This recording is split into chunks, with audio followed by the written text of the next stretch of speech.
siku hizi the best katika hizi siku 10 ni nini? Ni ile siku ya ayyam al-arafa ama yaumul arafa. Yaumul arafa ni siku ya 9, ni bora zaidi kila Muislamu wafunge. Kama una uwezo ufunge, ni siku ambayo kwamba Allahu azza wa jalla anasamehea waja wake chungu nzima.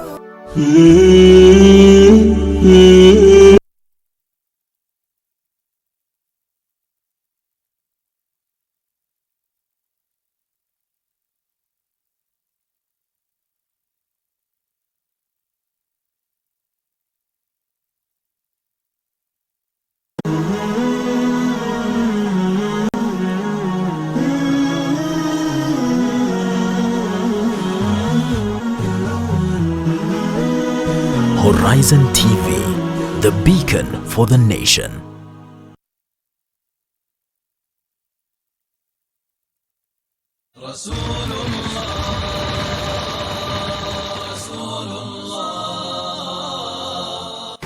Akawa Abdul Muttalib ampenda sana Mtume sallam hata kushinda watoto wake.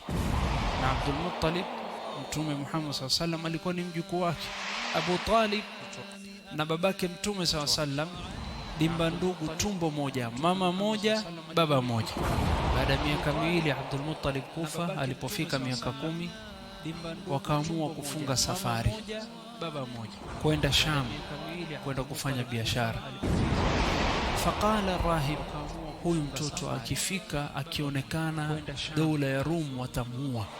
Akaamua kurudi kuweza kuishi katika mji wa Makka kwa mara nyingine. Faqala rahib, huyu mtoto akifika akionekana dola ya Rum watamuua. Akaamua kurudi kuweza kuishi katika mji wa Makka kwa mara nyingine. Faqala rahib, huyu mtoto akifika. Angalia Uislamu ulipoanza ulianzaje? Ulianza kwa istidraj, ulianza kwa polepole. Wewe Adam alayhi salam, si umeonyeshwa kwamba ni bora kuliko malaika? Hawa malaika wamekusujudia wewe. Kwa hivyo hata ukiwa malaikaini ni jambo kubwa kwa hakika, na wao wamekusujudia wewe. Mwenyezi Mungu Subhanahu wa Ta'ala anasema, wala talbisul haqqa, musichanganye haki au kweli bilbatili na uongo. Katika tembo kuna dhambi nyingi na faida kidogo. Ukiwa unasoma Qur'ani, ni uzuri utizame katika msahafu, ufikirie yale unayoyasoma. Qur'ani kitabu changu, Qur'ani mwongozo wangu, Qur'ani mwombezi wangu, Qur'ani kumbaona. Qur'ani kitabu changu, Qur'ani mwongozo wangu, Qur'ani mwombezi wangu. Are you finding difficulty to find us on Azam decoders? Rescan your Azam decoders and find us on channel 008. Horizon TV, the beacon for the nation. Are you finding na kwetu wanatambua kama Mariam Wacharo. You're watching the Sabah Show on Horizon TV. Horizon TV, the beacon for the nation. Kwa jina nilobarikiwa nalo ni Ibtisam Jamal. Ungana nami katika Sabah Show on Horizon TV.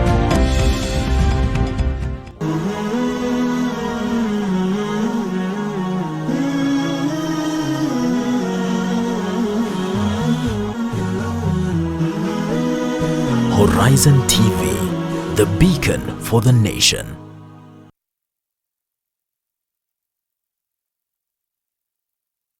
Assalamu alaikum. Let's brighten up your morning. I am Aisha Khan and you're watching the Sabah Show only on Horizon TV.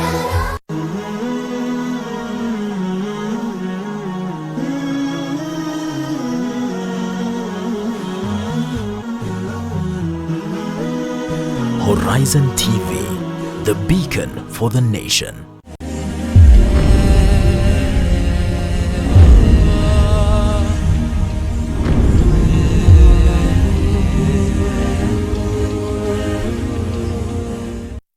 Assalamu alaikum, peace be upon you. Bismillahir Rahmanir Rahim. In the name of God, the most gracious and the most merciful. It is finally the best day of the week. And what better way than to start with the dose of the Sabah Show. This is the round table with me, Aisha Khan. Now we are coming to you live from the heart of the city center at Jamia Mosque. And you can follow us on our social media pages, that is at Horizon TV Kenya on Twitter, Facebook, and Instagram. Now remember, the roundtable is where we discuss very thorny and pertinent issues in our society. But before that, we have to look at the stories making the headlines in our country and of course around the globe. And with me here, I have an amazing panelist to put things into perspective. And of course, I have with me Said Kuria, who is a former student leader, and Juma Ongule, who is a teacher at Visa Oshwell. How are you guys doing? Yeah, okay. We thank Allah, we're good. Great. Okay, now looking at the headlines today, we have a story that is on all the newspaper headlines. We have the MCA stops Okoth burial in Child Row. That is on the Standard. And then going to the Star, I am willing to do a DNA test, Okoth's second wife. And Thumbi rushes to court, obtains orders stopping burial or cremation. And then we have on the Daily Nation again, my secret love with Ken Okoth. Nominated Nairobi MCA Anne Muthoni Thumbi spills the beans on her love affair with a Kibra MP that she says bore them a child, and now she wants a DNA test to prove paternity and get a share of inheritance. Of course, on the People Daily again, we have confusion as court stops Okoth burial. A woman demanding recognition of her son she claims was fathered by the late MP granted injunction, plunging burial plans into chaos as Governor Sonko muddies the situation, further claiming Okoth had another wife. And then of course, again, it's making headlines on all the newspapers. We have Roho ya Okoth yataabika. Now, you know, most of the leaders, when they pass away, you find that, you know, there are other women that are cropping up and they're claiming that, you know, we are the wife, like in quotes, second wife. Now, what do you have to say about this? Secret relationships.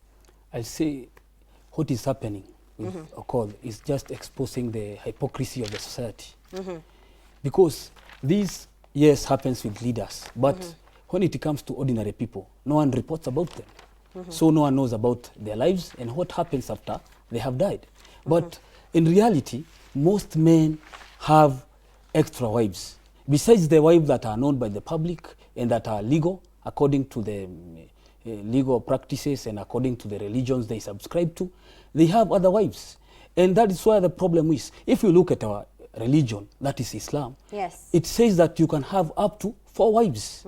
This is God who is allowing you to have up to 4 wives, because he created you and he knows you better than you know yourself, or he knows you better, Allah knows you better than even other people know you.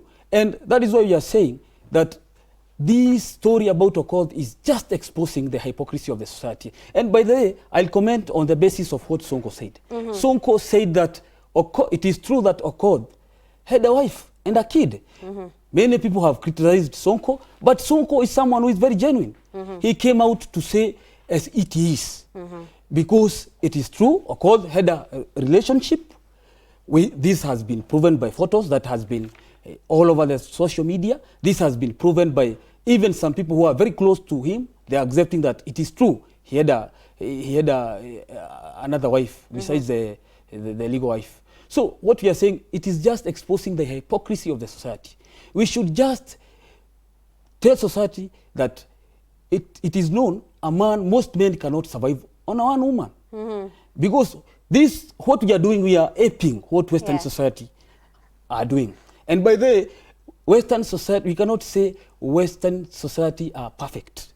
We have so many problems with Western societies. If you look at United States of America, many people are committing suicide because they want to create their way of life and to depart from the natural way of life that has been put there by Allah subhanahu wa ta'ala. So I believe what we have seen or what we saw is exposing the weakness of a man when it comes in deciding very important issues such as marriages, and when it comes to issues that are beyond, because of course when you talk about love and marriage, it is beyond human understanding. You cannot explain why people love each other, why they stay, and they have not been born into the same family, why they have not been brought together, but they agree to stay together. And they, of course, they agree on terms they agree to.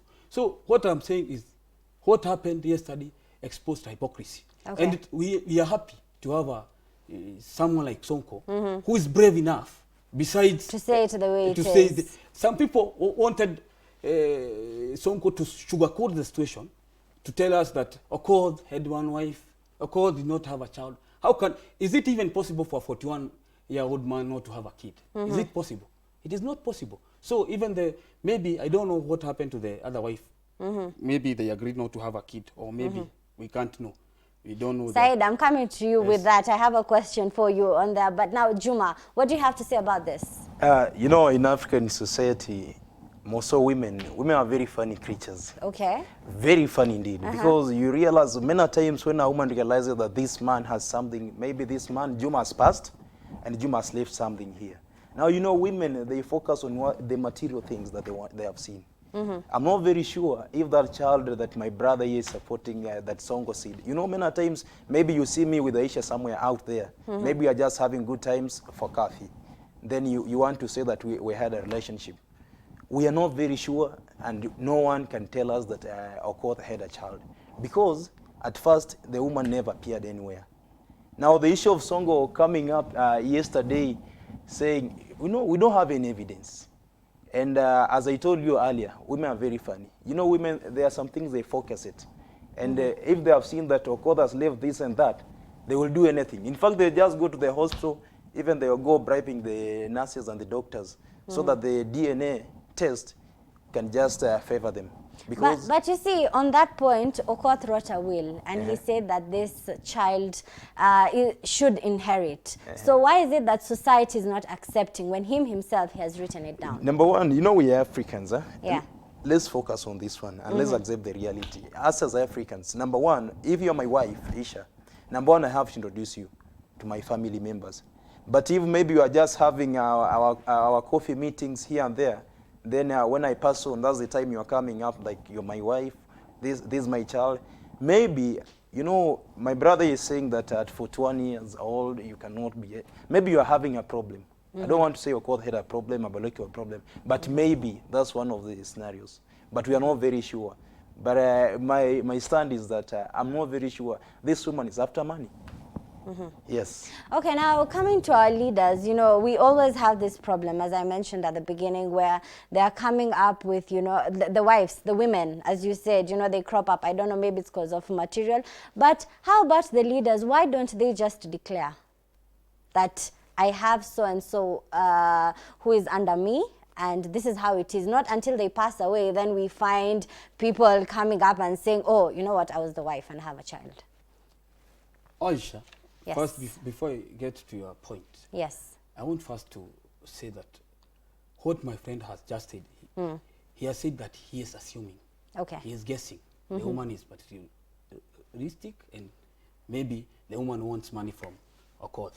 But I want to tell him, the lady has said that she is ready to go for DNA test to prove that they had a kid with Okoth.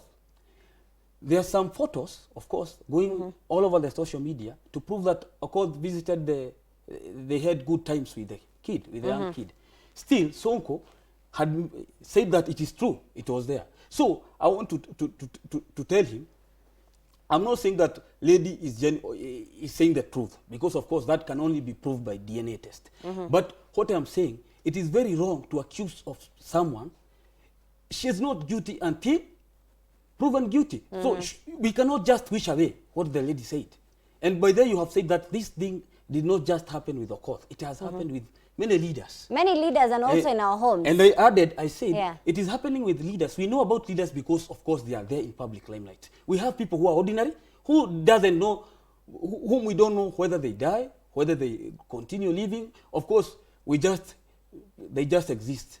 But for Okoth, of course, he was a member of parliament, so everyone knew Okoth, and after his death, of course, his affairs will had obviously to come out. So what I'm trying to tell, and by the way, this perception of saying that Africans are just like any other human beings, and we have even better Africans than people from other continents. So you cannot just say that Africans, because of course when a bad thing happens, it is attributed to Africans. And you had asked why these men don't come out. I repeat to my first point, it is because of the hypocrisy of the society. Okay. Because one is fearing to be judged. Okoth was a learned person. Okoth was someone who had who was, I can refer to him, had a position in society, whom people expected to behave in a particular way. So it was impossible for him to come out, it is probably, it was impossible for him to come out and say that I want to have another wife. And still, you know, society, sometimes it imposes some ideas on people. And these ideas, people fear going against them for fear of being judged. And this is what happened. Because even the women, nowadays, even in Islam, to marry a second wife is not a simple thing. Because women are being socialized that the perfect marriage is that of one man and one woman. What is the essence of polygamy when it comes to Islam? Maybe you can educate us on that. The essence of polygamy is to, first, I have said that men are created polygamous in nature. And of course, we cannot dispute that. As long as it is coming from Allah subhanahu wa ta'ala, He's allowing us to do it. He cannot allow us a bad thing. We must know that. And of course, we have our Prophet sallallahu alaihi wasallam, who had many wives. And of course, we believe he is the best human being to have ever existed in this world. So you cannot pretend to be to be perfect in the things that are described perfect, or they are set perfect by the word circumstances. And that is what is happening. Very briefly, do you have something to comment on that? Yeah, just one quick thing, yeah? Yeah. You know, when my brother said, you are saying Songo say this, Songo say that. You know, Songo is a very funny governor of ours, and you know him very well. Songo can say anything so that he can catch the attention of the people. I don't want to say that what he says lies, but because he has no proof. He cannot tell us that we went in a certain room, we did this, and I am a witness. But Juma, yes, my brother. Do you want us to wish away what he said? Or do you want us to go ahead and investigate? Of course, that is why I quoted the whole thing, because we have to investigate. And by the, in fact, even in our religion, you are restricted from assuming. You cannot just assume something. I don't know, Juma. Yeah, I don't want us... So assumptions are the worst mistakes human beings Okay, so now we're not going to assume, because a DNA is going to be done, and we're going to know, is this child really, you know, Okot's child? We're going to find out about that. Now, heading on to another headline here. On the Standard, we have on page 8, why hospitals struggle to get patients' diagnosis right. Now, majority of facilities in the country do not have basic equipment and drugs. Now, going to People's Daily, page 2, report points at worrying medics' absenteeism rate. Health survey shows 60.7% of doctors do not attend to their duties whenever patients need their assistance. Half the number of doctors are often missing from health facilities when patients are in dire need of their services, a new report has shown. The Kenya Health Service Delivery Indicator Survey 2018 report released yesterday revealed that 60.7% of doctors do not attend to their duties whenever patients needed them. What do you have to say about this side? Let me go back to society. Yeah. And I, of course, blame society for what is happening. Because the first point you have read, you have said that these hospitals don't have equipment. Yeah. What does that mean? They're supposed to have equipment, but they don't have equipment. Maybe because of lack of funds. Why do we lack funds? Every year, this country loses more than 700 billion in corruption. So, for example, I'll give an example of cancer machine at KNH. One cancer machine goes at 300 billion. Yet, every year, we are losing 800 billion through corruption. So that means how many cancer machines can we buy using 800 billion? Yet only one machine, I have told you, one machine cost only maybe 3 billion. And by the other day we saw at Kenyatta National Hospital that there was a time, I don't know whether they have added another machine, but there was a time that machine, that only one machine that Kenyatta had operated with it for so long, there was a time that it failed. So then no one was treated or diagnosed with. Of course, was treated. When you go there with issue of cancer, you have to be told to go back and wait for the machine to be repaired. And it happens. with few cancer machines, they tell you maybe you can come 2020 or 2022. Yeah. And we are talking of cancer. That means you are being told to go and die. Because, of course, by then, the cancer will have advanced. So what we are trying to say, one thing that is leading to all this is the rot in society. The rot in society, that is what is leading to corruption. The funds that are supposed to buy equipment, they are not buying equipment. They are going into some people's pockets. Okay.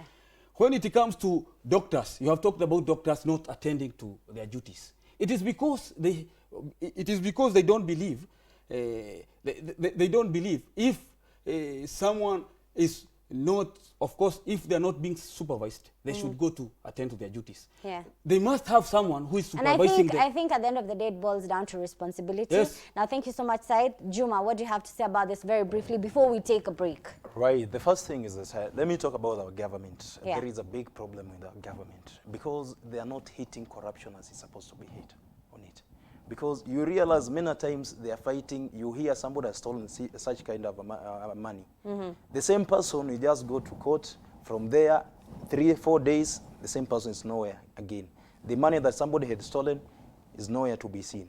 That is why when you go back to our hospitals, number one, as my brother just said, we don't have equipments.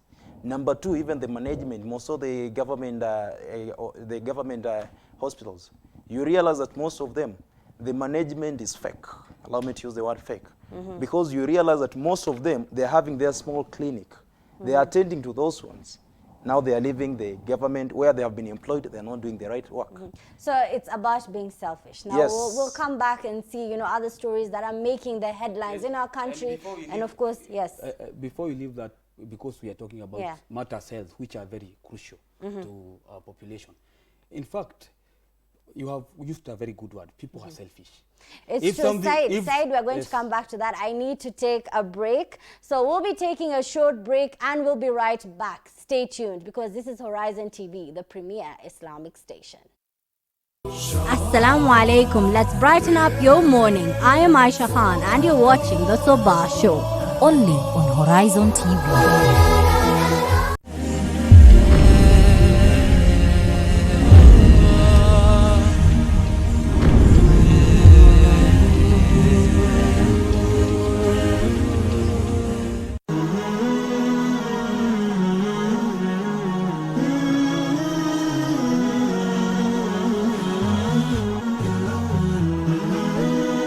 Horizon TV, the beacon for the nation.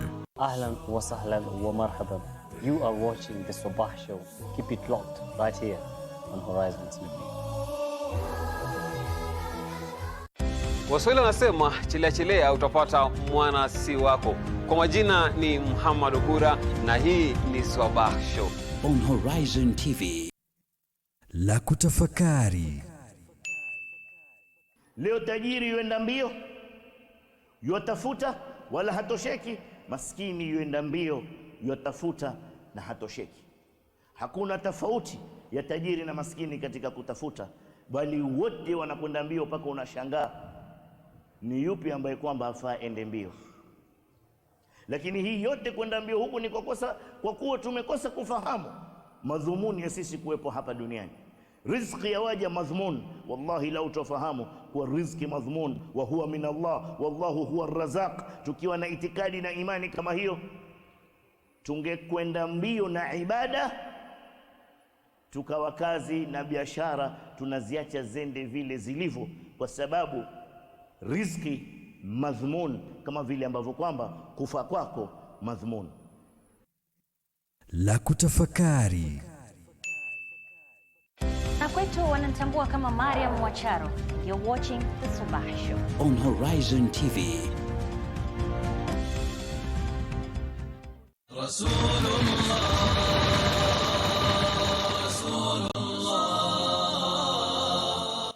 Akawa Abdul Muttalib ampenda sana Mtume sallam hata kushinda watoto wake. Na Abdul Muttalib, Mtume Muhammad sallam alikuwa ni mjukuu wake. Abu Talib na babake Mtume sallam dimba ndugu, tumbo moja, mama moja, baba moja. Baada ya miaka miwili Abdul Muttalib kufa, alipofika miaka 10 wakaamua kufunga safari. kwenda Sham, kwenda kufanya biashara. Faqala rahib, huyu mtoto akifika akionekana dola ya Rum watamuua, akaamua kurudi kuweza kuishi katika mji wa Makka kwa mara nyingine.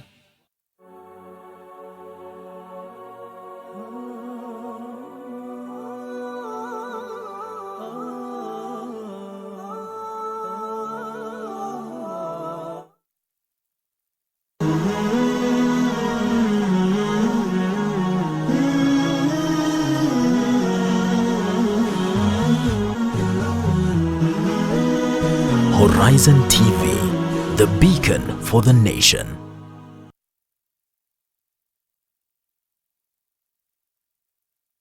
Assalamu alaikum. Let's brighten up your morning. I am Aisha Khan and you're watching the Sabah Show.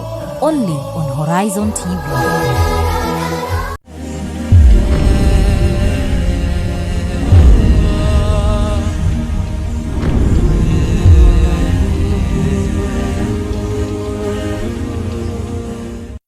Assalamu alaikum. Welcome back to the Sabah Show. This is the round table with me, Aisha Khan. And of course, as you always know, in the first part of the Sabah Show, we always have the newspaper review, looking at stories making the top headlines in the country and of course around the globe. Now, just to mention, looking at the Friday bulletin, we have 5,000 Kenyans to perform Hajj, says Subkem. So at least 5,000 Kenyans are set to travel to Makkah in Saudi Arabia for an annual religious pilgrimage, Hajj. The highest number is in recent history. The Kenya Hajj Mission Chairman Hassan Olenado said that the first batch of pilgrims jetted off from Nairobi on Thursday, July 4th, with the last batch of pilgrims expected to jet out on Monday, 5th August 2019 to Makkah, Saudi Arabia.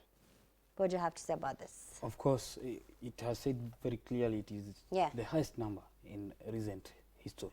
Yeah. And by that is not shocking because the population of Muslims in the country has increased tremendously.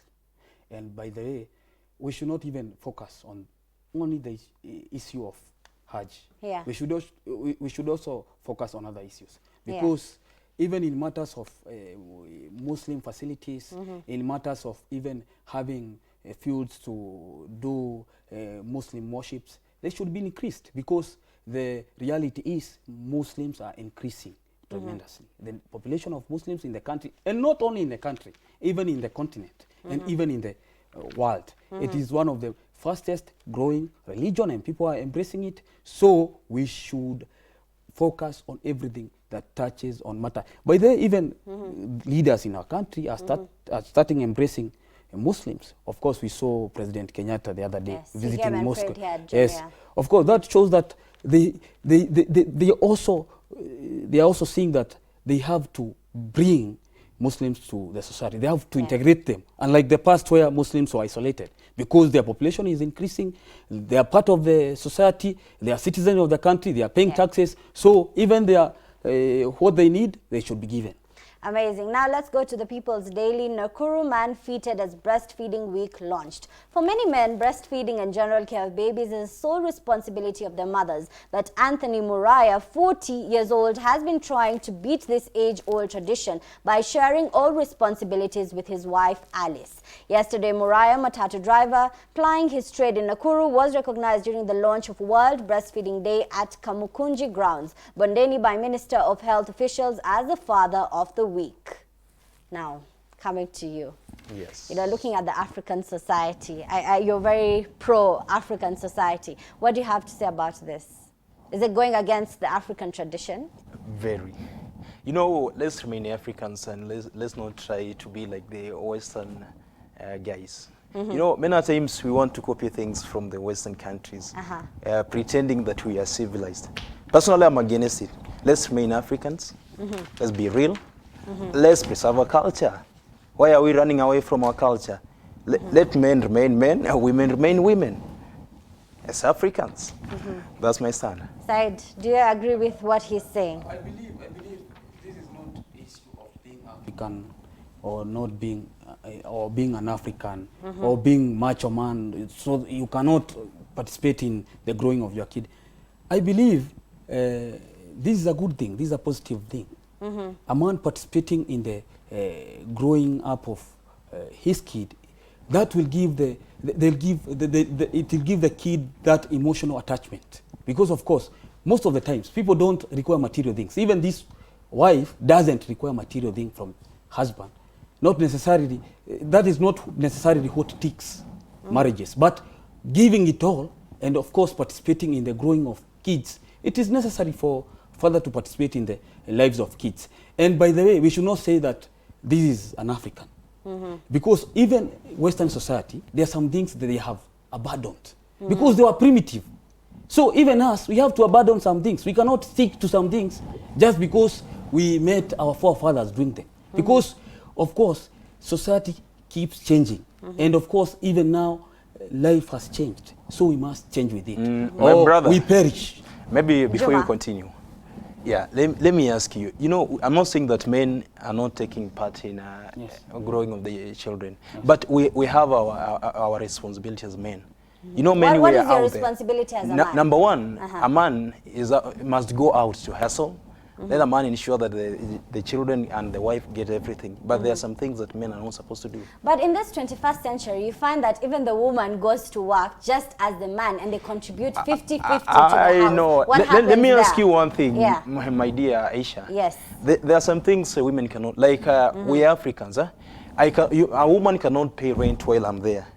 This issue of 50-50 doesn't work. That's why everywhere you are going, it is happening. But I believe, it is happening on social media. Yes. Let be real. Yes. What if I have a woman yes. whom I have married, yes. and maybe I have lost my job, and she has money? Will that woman wait for landlord to kick me out? Now I'll come to you. That same question that he's posed. Today you are married, Juma. You are married to a woman and you lose your job, okay? Yes. Now, because you are African and you believe in the African culture, are you going to die without food in the house? Number one, I will not die. That's a fact. But, you know, women are very funny, as I told you earlier. Because, number one, you will not keep me for 3 months. You will now be there, hey, mwanaume yupi huyu anafanya nini hapa? Sio ni kazi yako? Hapana, sikwambie mtu. Yes. Of course, I'm not a... Of course, I'm not a feminist, nor am I biased against any gender. Okay. But calling women funny does not sound very well, because of course it's very degrading. It is very degrading. Yes. Because of course, as you have said, every person, of course, there are some roles which are played better by women than men, and there are those that are played better by men than women. But that doesn't mean, of course, if I'm in capacity to help my wife. Because maybe she is occupied somewhere, or maybe she is not possible to meet some issues to my kid. Before you come in, Juma, I have a question. Yes. Let's go to the Islamic perspective, where, you know, he just mentioned that this is a white people's, you know, problem, where the man assists the wife to changing the diapers, to feeding the child, you know. Let's go back to the Islamic teachings. What happens? What used to happen? In fact, I cannot support something that is against Islamic teachings. And that is why, of course, I was very careful in commenting about the issue. And by the way, I have not seen this man has done nothing against any hadith or any ayah in Quran. The man has just helped. And by the way, even our prophet used to help his wives in house chores. So this is not very strange. In Islam, we saw it a long time ago. So that is why I'm not... Okay. Juma? Aisha, you know, my brother is trying to run away from facts. Things what are the facts? Fact number one, he knows very well that there are some duties that men are not supposed to do, and women, unless there is something very critical. But is it casted on stone that a man cannot help a woman? Don't you think that it increases the romance when a man helps a woman? Culture, and both religion, not only culture. But there is culture and there is seeing what is sensed there. You know the reality. Let me go back to the issue that you are saying. Yes. You asked me if you can support me personally. Can you pay for me rent? Maybe I'm, for instance, I'm your husband. Will you pay for me rent for 5 months? Yes, well, I'm there. Yes, I've lost my job. Now I'm just there in the house, seated. I'm the one looking after the children. My friend, it beats logic. A man must go out. Even if I lose my job today. She can't pay. I'm not answering for you. No. But what if I'm a politician? I'm a politician. Let me finish What if I'm put on a house arrest? Of course, some people are put in house arrest, like Jaramogi Yes. Oginga Odinga, the father of Raila. You know, when I'm put in house arrest. Will you say that now I need a divorce? Because of course now. Let me tell you this So very fact, briefly, Aisha. Yes. your last Number one, comment and we my move last on to comment is another that a woman will only keep you if you have something. Yes. If you don't have any money, my friend, she will run away. Don't She will generalize. go. Women are She different. We will have good go. women and bad women. We have women who are ready to support men. And we have women who cannot even support you for one day. Let me So tell you, people are those ones who are supporting Well, I them. think it all boils down Just a to minute. what you believe in. If you want to stick to culture, that's up to you. Yes. If you want to follow Islam, that is the way of life. Well, we'll be moving to But the that People's culture Daily. is dangerous, even than cancer. Our It culture. is, Let's it is, Sabah but culture. moving on. Now on page 8, we have on the People's Daily, state signs deal to export crude oil worth 1.2 billion Kenya shillings. President Uhuru Kenyatta says the first 200,000 barrels of the crude will be exported through the port of Mombasa. Now, Kenya has now joined the League of Oil Exporting Countries after the government signed a deal to export crude oil worth 1.2 billion Kenya shillings. Is this a good thing? You know, number one, it is a good thing. I agree. But let's be very careful because that one might be an opportunity for some guys to get an opportunity so that they can get some money. Because as you know, as Kenyans, the way we are doing our things right now, we don't want to run away from the fact that we are one of the most corrupt countries. You know, this might be an opportunity for some individuals so that they can go and get some money in the name of we exporting oil. So let's be and let's handle this matter very seriously. It needs special guys. You need guys who are straightforward so that you can benefit from that. Amazing. It is a good thing, and I'm hopeful about it. Of course, in recent past, we have seen even governors sleeping in cells. So on the issue of corruption, I'm optimistic that this money will be used in a good way. Of course, it is good to be optimistic. Of course, in this country, we have seen so many corruption cases where money that is supposed to be used for the benefit of the public, it is used for the personal benefit. But in recent past with our new DPP, Nuruddin Haji, and of course with the new momentum the president has picked to fight corruption, we think this money, of course people are fearing. It has never happened in this country. It was the first time we saw finance minister who is sitting in the dock. We have never seen that. So it means we are progressing on well, and if we utilize this oil well, it will help us. But of course, oil this oil has been very sensitive because we have seen with some countries where we get crisis after oil has been discovered. It is called oil curse. In countries like Nigeria, after oil was discovered, we had wars. Some tribal, some were instigated by Western countries. Of course, because they want to control this oil, because oil is very precious to all countries. In Southern Sudan, of course, we see wars, and some are even sponsored by foreign nations. And these foreign nations are doing it in their interest, so that they can benefit with this oil. So we don't want to experience such in Kenya, so we must be very cautious. And first thing to ensure that we succeed, we must ensure there is zero corruption in dealing with this issue. But you know, the funny thing that I'm making out of all this is that the people, you know, on the grassroots level, that is at Turkana, when oil is discovered, you know, those people never benefit. It's always about, you know, how can we sell this oil and, you know, import it so that we as the leaders are gaining. But what about that poor person down on the ground, you know, who is doing all that work, and it is their resource, but it's stolen from them? Aisha, there we go now. You have touched what I wanted to talk about. Yes. Because 3 weeks ago, I was in Turkana, and I saw the place where now we are getting the oil from. But most of the residents of those areas, they are indeed very broke. They have nothing, and the government have displaced them. They promised them to give them some money, but up to now, some of them, they're still complaining. They have nothing. Now, we have to go back. We ensure that those people, the residents, number one, let's ensure that the residents, they get some benefits from it. Because there's no need we say that you're exporting oil when ourselves here, we have nothing. The individuals, those people where the oil was discovered, they have not benefited in any way. So let the government check on it. Let it ensure that the individuals in that area, they also benefit. I pray that we as a country reach a point where we appreciate our people on the grassroots level and give them, you know, the proper. First, we need to benefit our people, and then we move, you know, to other countries for the economic sector in Kenya. Now, we'll be taking a short break. Remember, you can reach us on social media. That is at Horizontv Kenya on Twitter, Instagram, Facebook. Stay tuned. Assalamu alaikum. Let's brighten up your morning. I am Aisha Khan and you're watching the Sabah Show only on Horizon TV.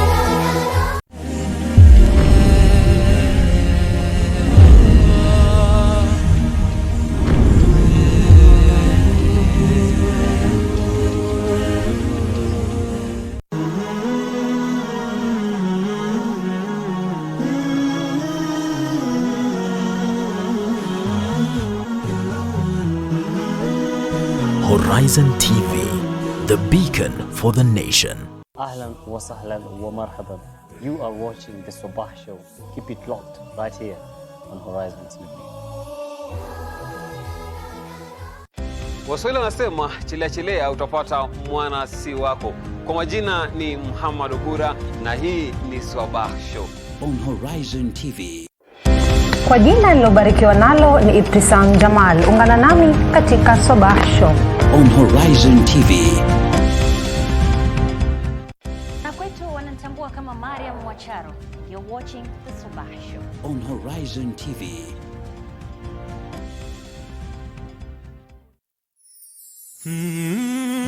Walk with us as we tell you the stories of our society. Wengine atavaa mtandio kichwani utafikiri ni kijihandkerchief. Enzi za wakati wa kusema ati alisema akasisitiza akihutubia wanahabari, enzi hizo hazipo tena. Kwa kuchimbua na kunakili matukio kwa undani. We want to create current awareness ranging from adventure, human interest and inspirational stories, ili kuweza kukuelimisha, kukuburudisha na kukubumbuisha. Words have been said, but now it is time to lay the foundation that will impact the world. Terrorism is terrorism, no matter who is behind the trigger.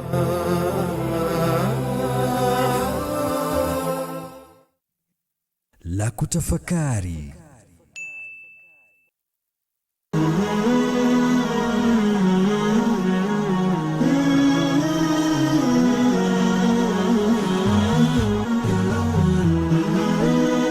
Horizon TV, the beacon for the nation.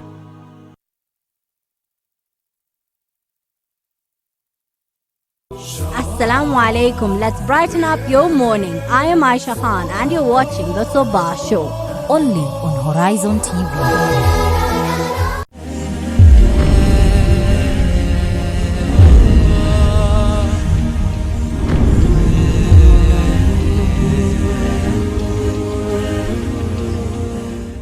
Assalamu alaikum. As I told you in the beginning, it is finally the best day of the week and we've finally come to the last segment of the newspaper review. Of course, joined my very able guests here. Now, looking at the Star, we have on page 15, cancer danger lurks on cosmetic shop shelves. Creams, soaps, lotions and other personal care and beauty products that contain outlawed chemicals freely sold in Nairobi cosmetic shops. Several cosmetic products banned for containing substances that can cause cancer are still on in Kenya. So we still want to slay, but at the same time, these makeup products are cancerous. I won't blame citizens, and I won't blame anyone who is using these chemicals, because what is happening, these people believe these things are okay, and you know very well the body that is supposed to regulate what is entering into market lies under government. So the problem squarely lies with the government of Kenya, because they are the people who are supposed to ensure what is consumed by the public is safe for the public. But if they are negligent and they feel it is not important for them, or they have other priorities. Because of course, I'll say without fear of contradiction that most leaders in Kenya have other priorities. They don't have priorities of the people whom they are ruling, because if they have priorities, we cannot see such things in the market. Because the moment, for those who are selling, the moment you bring those products, you'll be arrested and you'll be taken to court and you'll be jailed.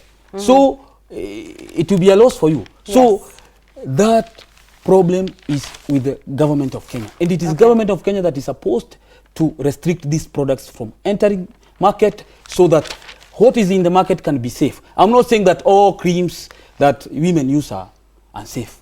There are those that are safe. Those are the creams that are supposed to enter into the market. But because government is negligent, everything is entering into the market.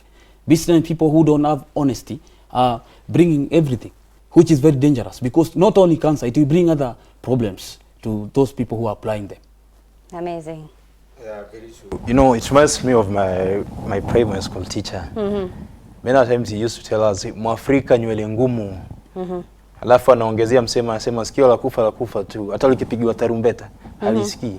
You realize that many times, let me go back a little bit. I check on those people who are taking alcohol, smoking.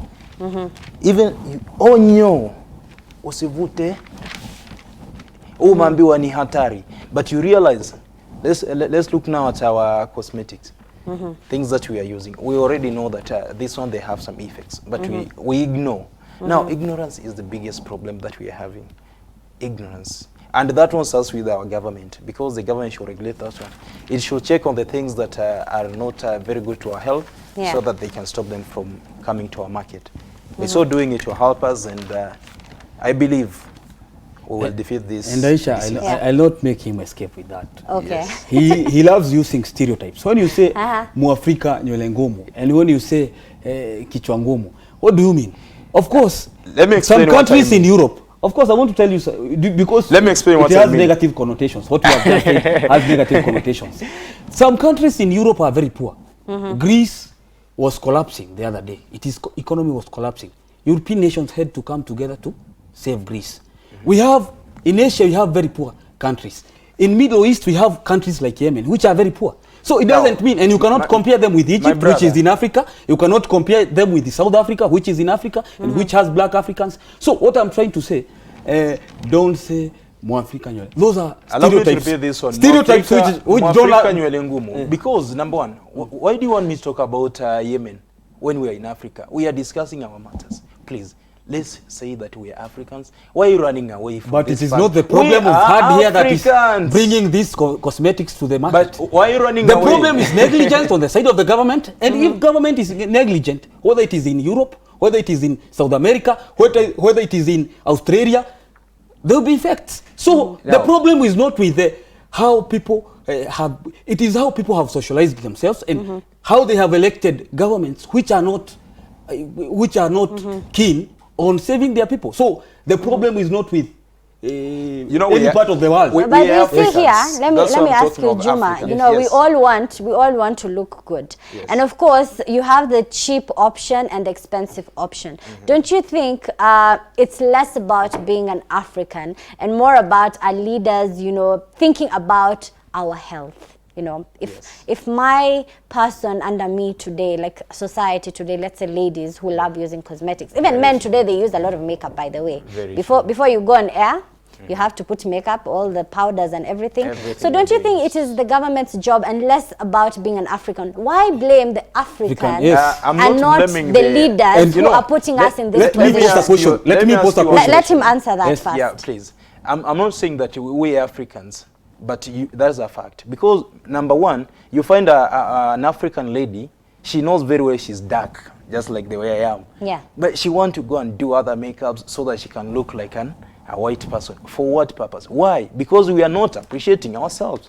We have not accepted that we are Africans and this is our beauty. Black is our beauty. We are doing bleaching and we are going for other cosmetics. But what about those women who are not into bleaching and just as they say, makeup is meant to enhance a woman's features? What about that woman who is just there to put a powder? Because you men don't know what women put on their faces, but you're very quick at looking at them and saying they're very beautiful, yet they're full of layers of makeup.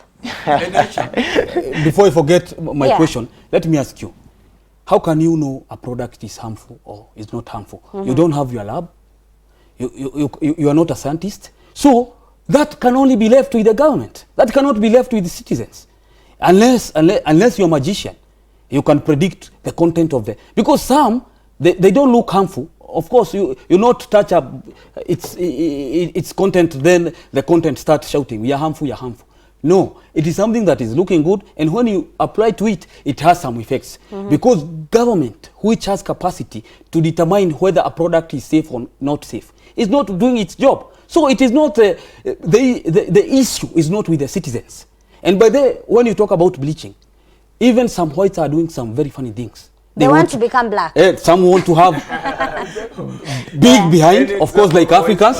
So the problem is not with Africans. We have seen some whites trying to look like Africans, because of course even Africans have their strong points.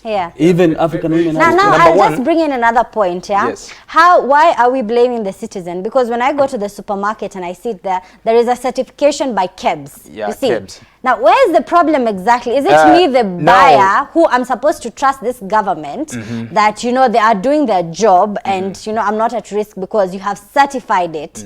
So now here the biggest problem lies with the KEBS, the Kenya Bureau of Standard.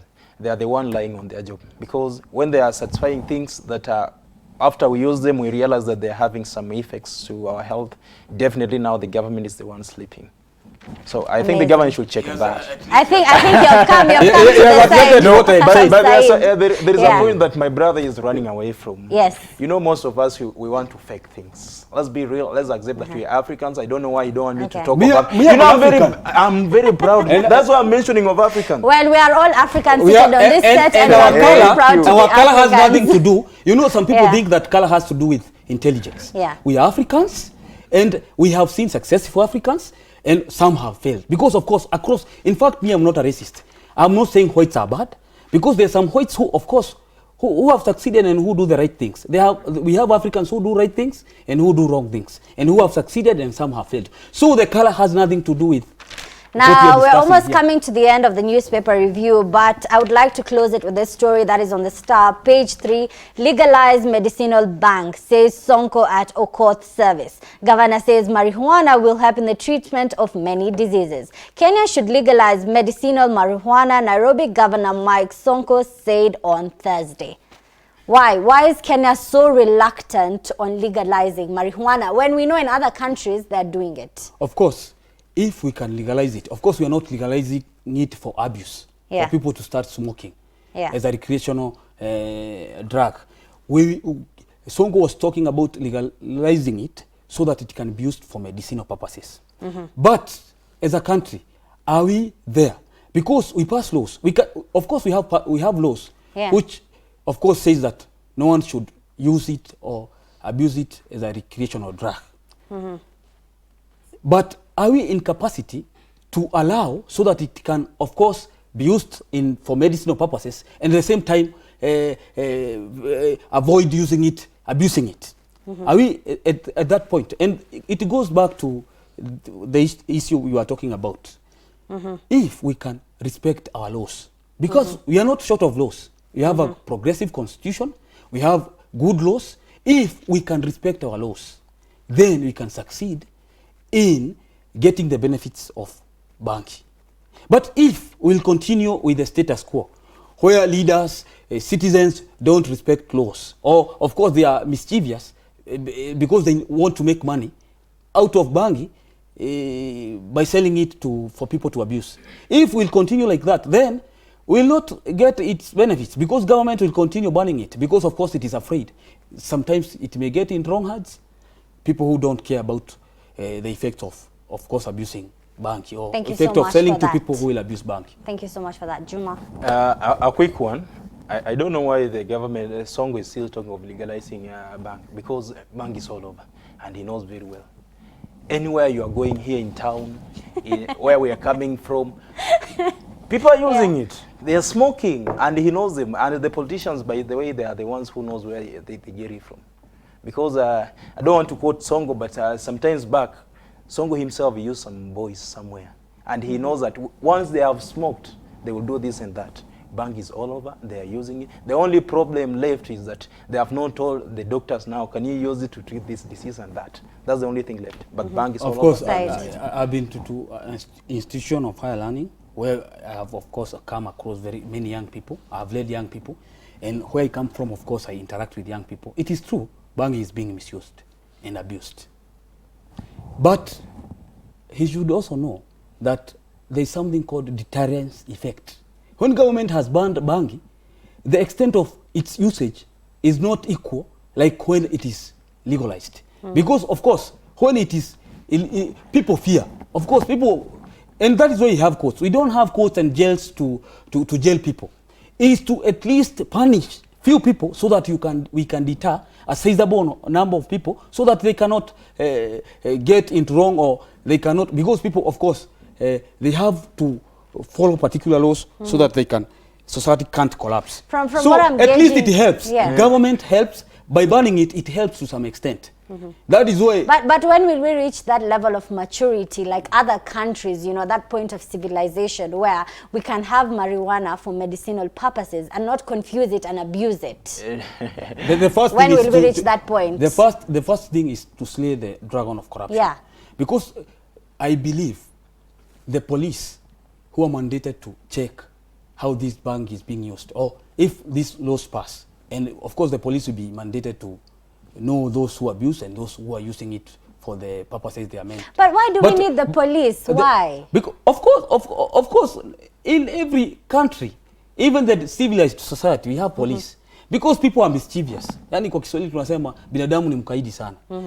Na tukisema hivyo, tunasema we must have people who are checking these things. And if they have integrity, they can check and ensure everything goes on well. But if they are corrupt, of course, and I believe, and I tell you the truth, the people who are mandated to check these things, like police, maybe from Central Police or from Kamukonji Police Station, they know all places where bang is sold. It is only that they don't want to go and arrest those people because maybe they receive bribes. That is why I'm saying the only thing is to minimize corruption or to reduce corruption so that we can benefit. Amazing. We'll have to wrap up this show. We've come to the end of it. Thank you so much. And may our conversation here, you know, reach to those people who are making these laws and implementing them. Well, we will be taking a short break. But before that, I'd just like to recognize today is the first day of Dhul Hijjah. Muslims are fasting, and Arafah will be on the 10th of August, and Eid will follow the next day. Now, remember, this is the round table where we discuss very pertinent and thorny issues in our society. Now stay tuned in the next few minutes because we're going to be looking at a topic, a very thorny topic, the probable extinction of donkeys in just 4 years. Assalamu alaikum. Let's brighten up your morning. I am Aisha Khan and you're watching the Sabah Show. Only on Horizon TV.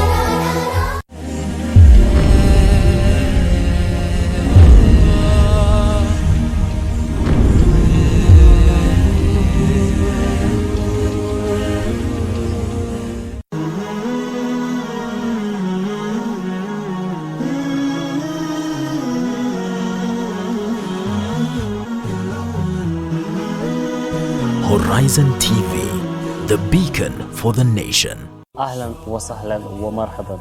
You are watching the Sabah Show. Keep it locked right here on Horizon TV. Waswahili wanasema chilea utapata mwana si wako. Kwa majina ni Muhammad Ogura na hii ni Sabah Show on Horizon TV. Kwa jina nilobarikiwa nalo ni Ibtisam Jamal. Ungana nami katika Sabah Show on Horizon TV. Na kwetu wanatambua kama Mariam Wacharo. You're watching the Sabah Show on Horizon TV. On the next episode, leo ni wangapi mtu akikosea tunasahau yale mazuri yake yote aliyofanya, tunalitangaza lile jambo baya lake moja aliyolifanya. Na hii mitandao hii ndio imezidi kuja kuharibu mambo. Kweli yana mazuri yake, lakini watu wanatumia mtandao vibaya. Sasa زمن جميل كان فيه سمونا كانت به أمجادنا تتوالى. Walk with us as we tell you the stories of our society. Wengine atavaa mtandio kichwani, utafikiri ni kijihankachifu. Enzi za wakati wa kusema ati alisema, akasisitiza, akihutubia wanahabari, enzi hizo hazipo tena. Kwa kuchimbua na kunakili matukio kwa undani. We want to create current awareness. Ranging from adventure, human interest and inspirational stories. Ili kuweza kukuelimisha, kukuburudisha na kukubumbuisha. Words have been said, but now it is time to lay the foundation that will impact the world. Terrorism is terrorism, no matter who is behind the trigger.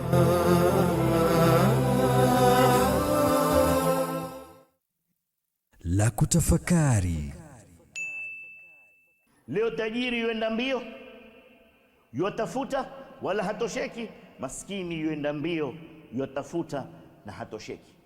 Hakuna tofauti ya tajiri na maskini katika kutafuta, bali wote wanakwenda mbio mpaka unashangaa ni yupi ambaye kwamba afaa ende mbio. Lakini hii yote kwenda mbio huku ni kwa kuwa tumekosa kufahamu madhumuni ya sisi kuwepo hapa duniani.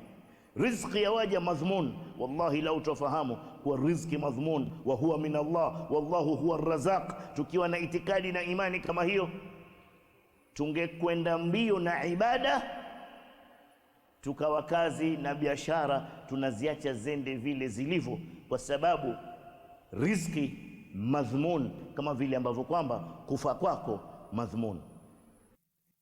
La kutafakari.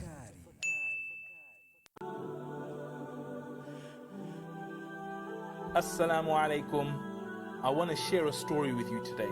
It's about a man who was talking so passionately and deeply to a group of men that people who were passing by were looking at him and wondering what he was doing. So one of them stopped and said, "What are you doing?" The man said, "I'm trying to get people to befriend Allah." "How's it going?" they asked. He said, "Allah is willing, but they're not willing." After some time, they saw the same man in a graveyard. Again, they asked him, "What are you doing?" He said, "I'm still trying to make the people befriend Allah." "How's it going?" they asked. He said, "Now the people are willing, but Allah is not willing." This story is a great example about how important it is for us to seek forgiveness from Allah. Because right now, Allah is waiting for you and me to ask Him for forgiveness. And there are 900,000 people who were alive this time yesterday but died and don't have that opportunity. And they would give their whole life and wealth and everything they own to come back to the situation you're in right now just to ask Allah to forgive you. So for that reason, today I want to focus on forgiveness. You know, the difference between a good person and a bad person isn't that they don't commit sins. The good person is the one that as soon as he commits a sin, he runs back to Allah because he realizes there's nowhere else to go. I've done this wrong, I've done this sin. The only hope is that I go back to Allah and Allah will forgive me. And the guarantee is Allah will forgive us. So we need to build this habit of going back to Allah and asking Him to forgive us. Whereas in the case of the person that's bad, he will commit sin, and he will commit sin, and he will commit sin, and he'll just go through his life and he'll carry all those sins until he gets in front of Allah. So for us, we need to build this habit of asking Allah to forgive us. And the way we can do that is actually just by thinking about the things that we've done wrong. Thinking about the things that Allah wouldn't be happy about. Thinking about the things that we're doing right now, and then speaking to Allah directly in our hearts and saying, "Oh Allah, I did this thing, it was wrong, forgive me."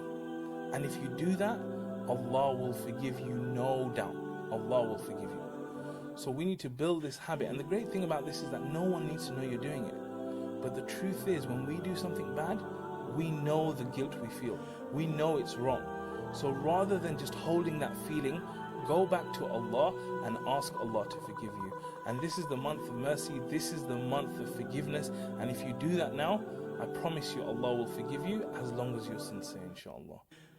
Jazakallah khair for listening. Assalamu alaikum wa rahmatullah.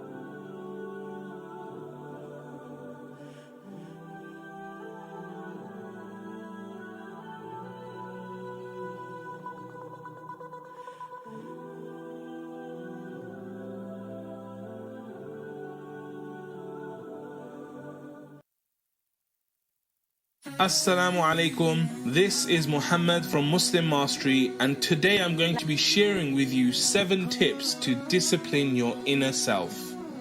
Tip 1. Seek refuge from shaitan. As soon as you get a negative thought about someone, realize that shaitan is playing with your mind. Don't let him win, and instead ask Allah to protect you from him. Tip 2. Focus on the facts. When something happens that you don't understand or like, identify the facts that a fly on the wall would have seen. By taking a cold, hard look at the facts, you'll see that the situation is a lot less dramatic than you originally thought. Tip 3. Analyze your interpretation. How are you interpreting the facts?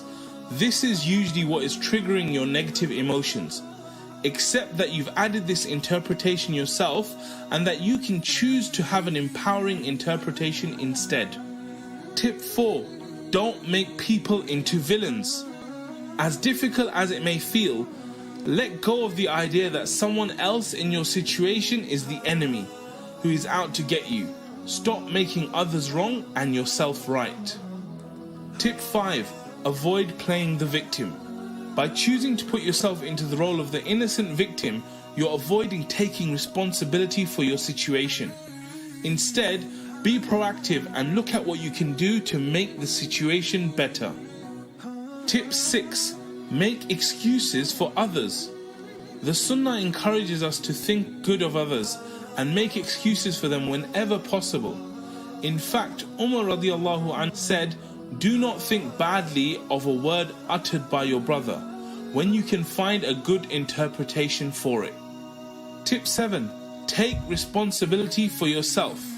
Allah has given you free will, so no matter how difficult any situation may feel, it's entirely up to you how you choose to react. Remember that the test of life is not what happens to you, but whether you deal with it in a way that is pleasing to Allah. May Allah give me and you the tawfiq to implement these tips. Jazakallah khair for watching.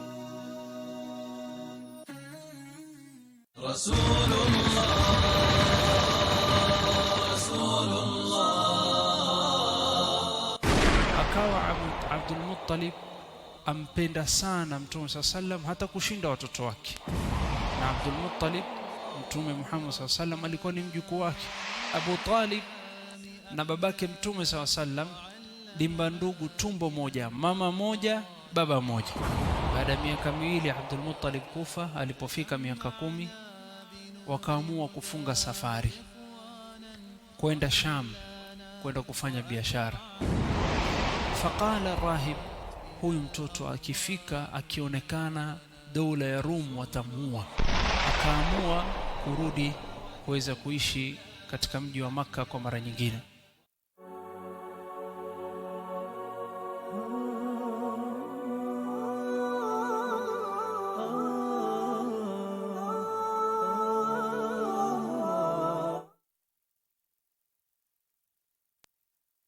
On the next episode, leo ni wangapi mtu akikosea tunasahau yale mazuri yake yote aliyofanya, tunalitangaza lile jambo baya lake moja aliyolifanya. Na hii mitandao hii ndio imezidi kuja kuharibu mambo. Kweli yana mazuri yake, lakini watu wanatumia mtandao vibaya. Sasa زمن جميل كان فيه سمونا كانت به أمجادنا تتوالى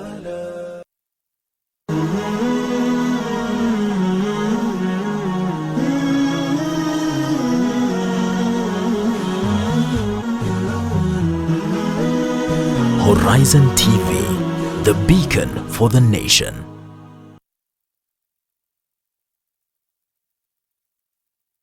Assalamu alaikum. Let's brighten up your morning. I am Aisha Khan and you're watching the Sabah Show. Only on Horizon TV.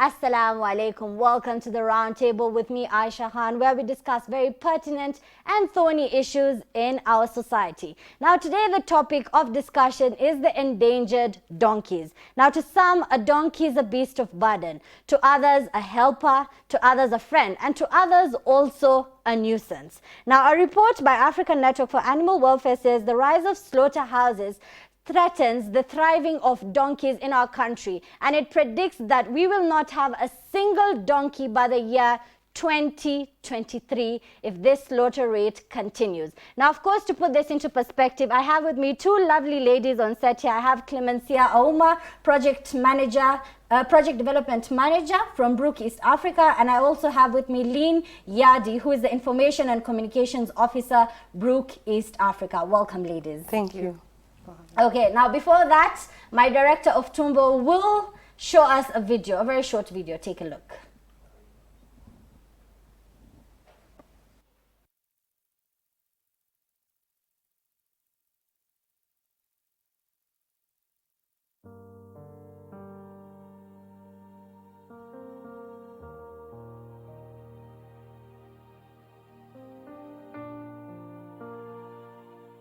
There are over 3.4 million working donkeys in East Africa, working endlessly in some of the harshest of conditions.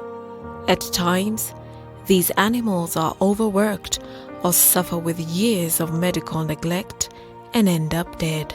However, their labor plays an important role in the lives of the most vulnerable communities, depending almost entirely on them for livelihoods.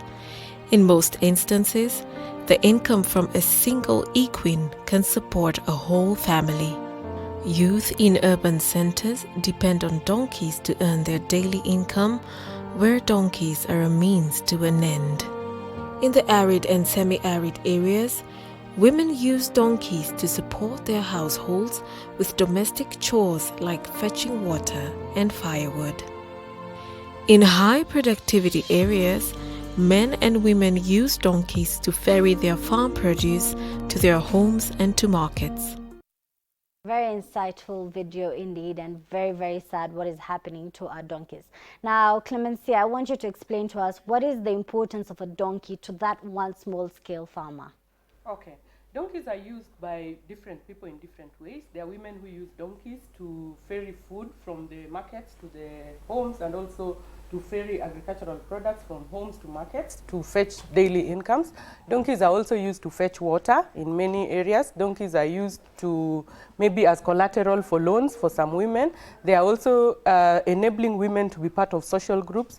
Donkeys are also used by youth to raise incomes, like in Nairobi, they are using them to fetch water and sell. They are also using them to carry people when they are migrating from one area to another. So donkeys are very important. We know that some donkey owners are people who are living with disability, and the distances from where they are living to the places where they can get important goods like water and even firewood are very far from them. So donkeys are very important to such types of people. Amazing. Now maybe you can tell us the places where we can find these donkeys and where they're used to fetch water and also to carry the agricultural produce.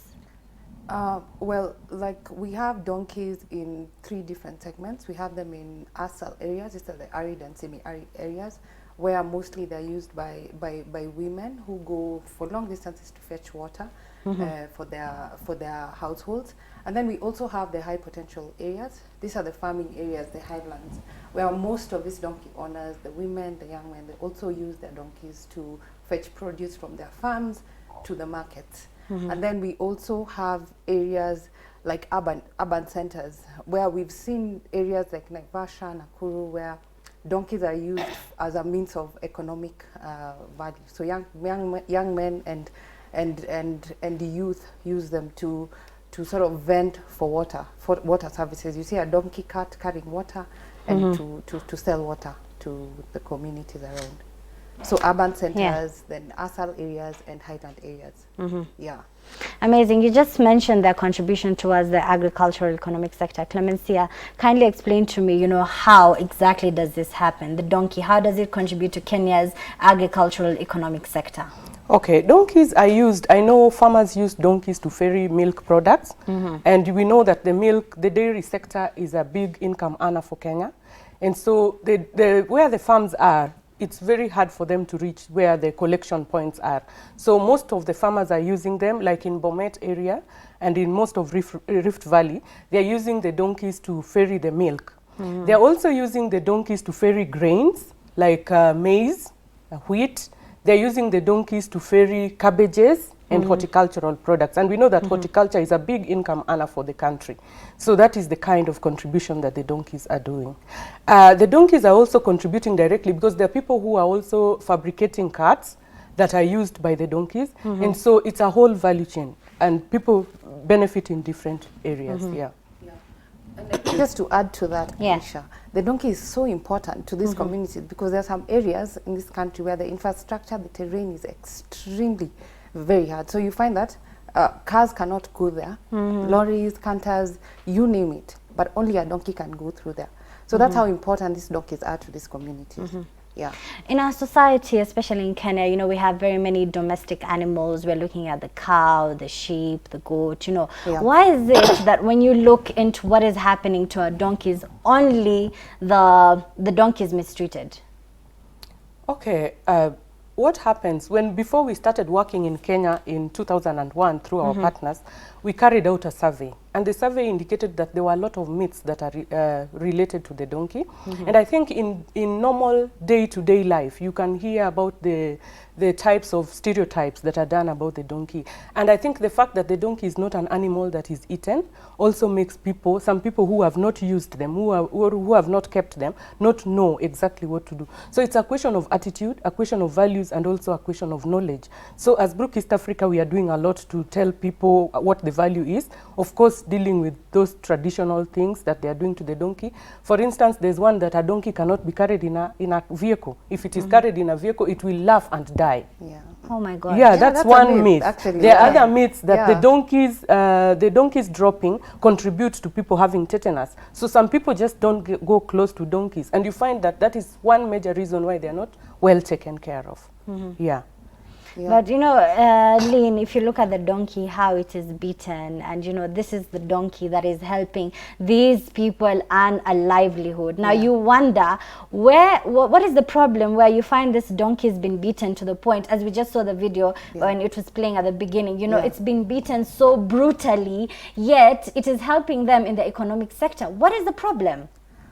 Well, through our interventions with these donkey owning communities, one of the main issue is the cultural beliefs, the myths, the systemic societal how these communities have been cultured to believe, like, a donkey is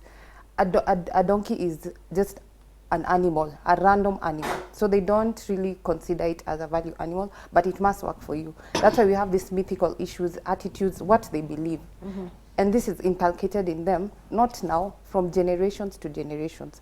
And due to that, as Brook, that's why we are not just intervening to these communities at the level now. We are starting now to go down to even the schools, the young children who are growing up in households that depend on donkeys, to just teach them and inform them, give them information, or to demystify this myth about the donkey, so that we change the mindset, because this is not something that will just change once. It's something that will take time, and it needs information and empowerment to know just the donkey is equally an animal like the other animal. Yeah. Now we have Mother's Day, we have Father's Day. You know, those are, some people say that you just do not need one day for you to celebrate, you know, your loved ones. Yeah. And from my research, I came to find out that we have also National Donkey Day. That is on May 17th every year. Yeah. Is that one day enough for us to, you know, celebrate our donkeys that work for us every day? No, it's not enough. Yeah. And what we know is that the donkey owners have their little ways of celebrating their donkeys. Yeah. The women, when they go for their meetings, they actually take their donkeys for pedicure. You know, the pedicure of donkeys is called farriering. So they have those kinds of treats for their donkeys. Wow. They treat their wounds. They now know how to treat the wounds at home. And they are just proud of their donkeys. They even have prizes amongst themselves. The person who has kept their donkey very well, one of the regulations that they have in their own group norms is that the person who has the best kept donkey gets some incentives. So the National Donkey Day is just to make everybody aware that the donkey also has an important place. Yeah. Lynn, maybe we can go into the duties of the roles. What happens on this National Donkey Day? Yeah. It's interesting to know, just as Clementia has alluded. Yes. It's a day where the owners of the donkeys pride themselves on what their donkeys do. And the most interesting part is that the communities come up with their own initiatives. Like even fashion shows for donkeys. We have something like that. You know how you come and boast with your donkey looks the best, the healthiest. Those are the little wins that these communities have just within themselves. And you find they're so creative, and they're so, it elevates their purpose. So you find that everyone is interested and everyone wants to get involved at that point. So it's initiatives like that within the communities. So as organizations that are very keen on animal welfare, you find that they also buy into that and try and just incentivize those initiatives. Because when the farmer sees like, wow, it's a day set out for them, they really feel good. Yeah. Yeah. Wow. And also during the National Donkey Day, we always have clinics where sick donkeys are treated, and farmers are also But told, just on that one day? No, it's always every day. Okay. But that day now is a day when, if at all your donkey is sick on that day. Yeah. But most donkeys don't fall sick because the owners now know how to treat them, and they know the causes of most of those sicknesses.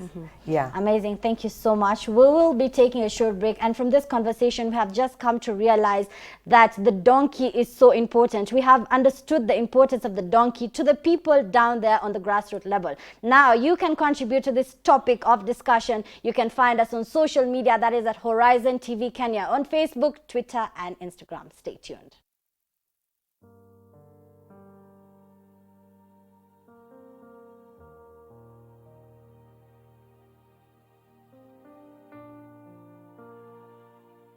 There are over 3.4 million working donkeys in East Africa, working endlessly in some of the harshest of conditions.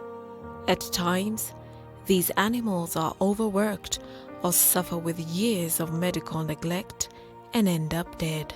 However, their labor plays an important role in the lives of the most vulnerable communities, depending almost entirely on them for livelihoods. In most instances, the income from a single equine can support a whole family. Youth in urban centers depend on donkeys to earn their daily income, where donkeys are a means to an end. In the arid and semi-arid areas, women use donkeys to support their households with domestic chores like fetching water and firewood. In high productivity areas, men and women use donkeys to ferry their farm produce to their homes and to markets.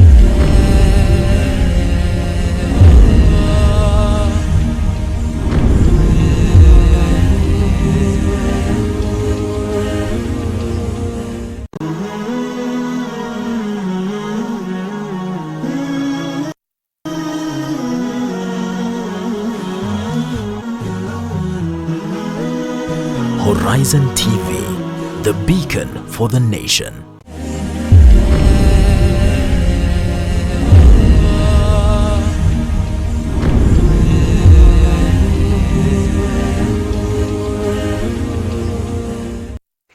Assalamu alaikum. Welcome back to the round table with me, Aisha Khan. And today the topic of discussion is endangered donkey. Did you know by the year 2023, Kenya might not have donkeys? Well, to put things into perspective, I have with me representatives from Brook, East Africa.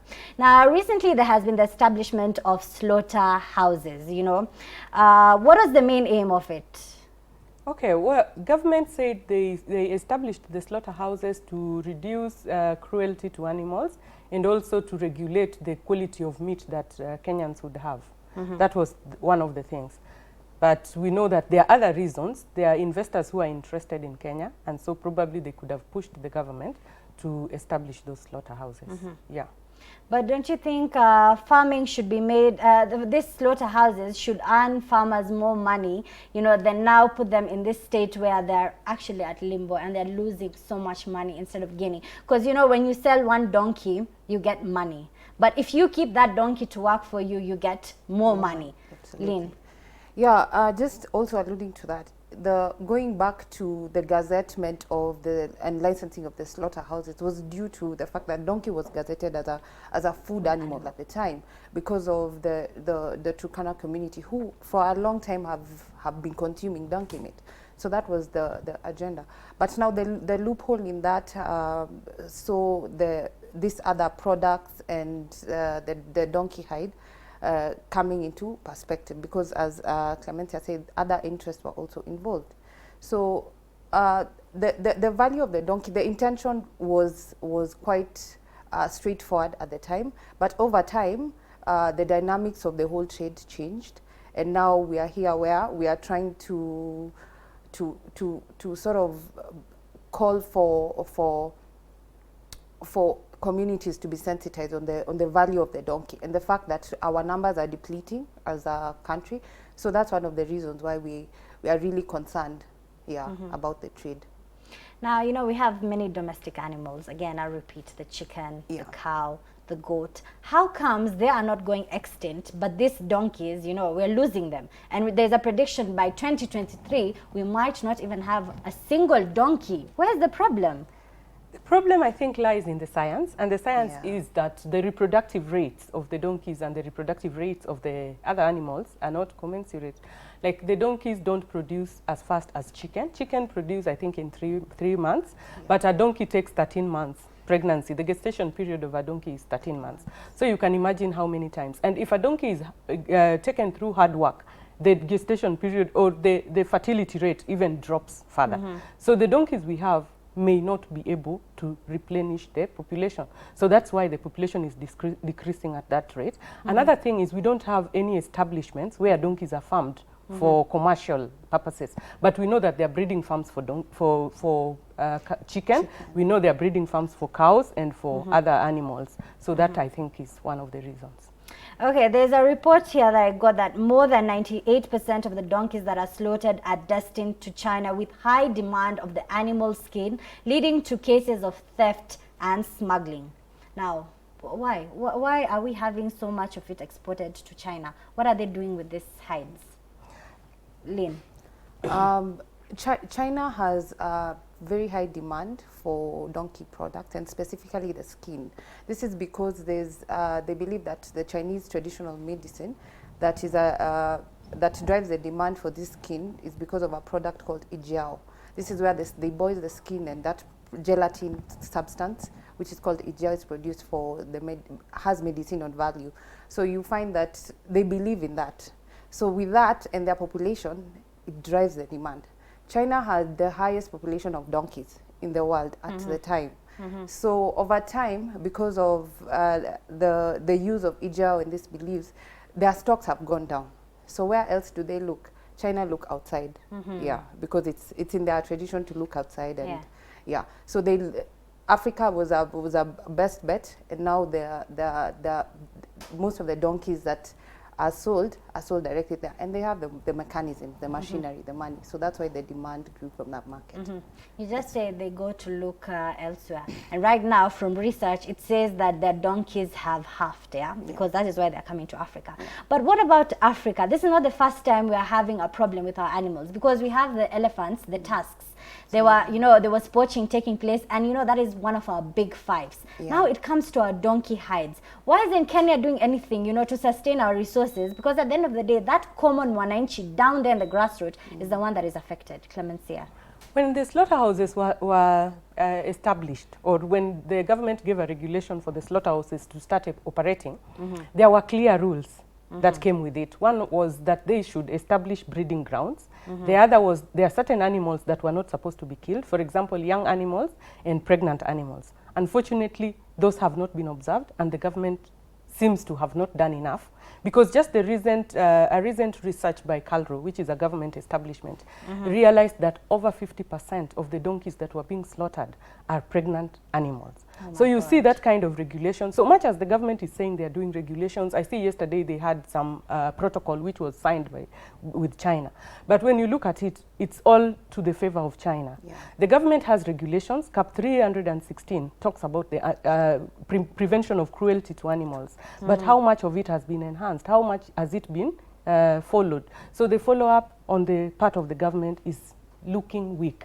And so the person that is hurting in the whole process is the common mwananchi, that person living with disability, that young man or young woman who is using the donkey for their daily income is the one who ends up hurting. Amazing. There's a report here. According to the report from 2016 to 2018, there has been an increase in donkey slaughter, 7% in 2016, 2017, 40%, and 53% in 2018. How dangerous is this? Now, I have been looking at newspapers all throughout the week, and all I have been seeing is this donkey story. Donkeys are being slaughtered. We have crazy headlines saying that by 2023, we will not even have one single donkey. Now, if you see, we are going down, we are descending, we're not going up, Now, how dangerous is this to us as a country, Kenya, and to that local mwananchi? Currently, you have seen that there is the Sudan, the white rhino. He just became extinct. And I think it didn't start from the time Sudan was maybe 2 years. It must have started before Sudan was born. So this is the situation that is going to face Kenya. And if you look at those figures, you're talking about 7%, 14%, and 53%. Who knows, tomorrow it may be 100 and over %. So we are not going to have donkeys. And this is something that the government needs to take very seriously. Because if we don't have donkeys, it means our children will be reading about donkeys in the books. And what will happen to the young people who are not getting employed? What will happen to the person living with disability who needs to get water? Because we know that water is no longer at everybody's doorstep. So those are some of, those are the sustainable development goals of achieving water and no poverty for everyone. And donkeys are contributing even to food security. So one of the Agenda 4, the president is talking about Agenda 4. How are these people going to achieve their food security requirements? Looking at Brook East Africa, they work, one of your partners is the government. What are they saying? Lynn? Well, the government have been supportive in terms of our work, our interventions, because we work with, as we started to say, we work with like the University of Nairobi, which hosts the veterinary school where our vets go. Then we also work with the Kenya Veterinary Board. I mean, we work with them. They're very supportive in our interventions, our work, and all. What we are calling on the government at this point is because the trade is becoming an issue and a threat to our stocks. So we are just calling on them to come and stand with us and ban the trade of donkey skin, and also crack down on the smuggling of cross-border donkeys. Because as we are now, the donkeys that are being slaughtered are not necessarily entirely from Kenya, because our stocks have depleted.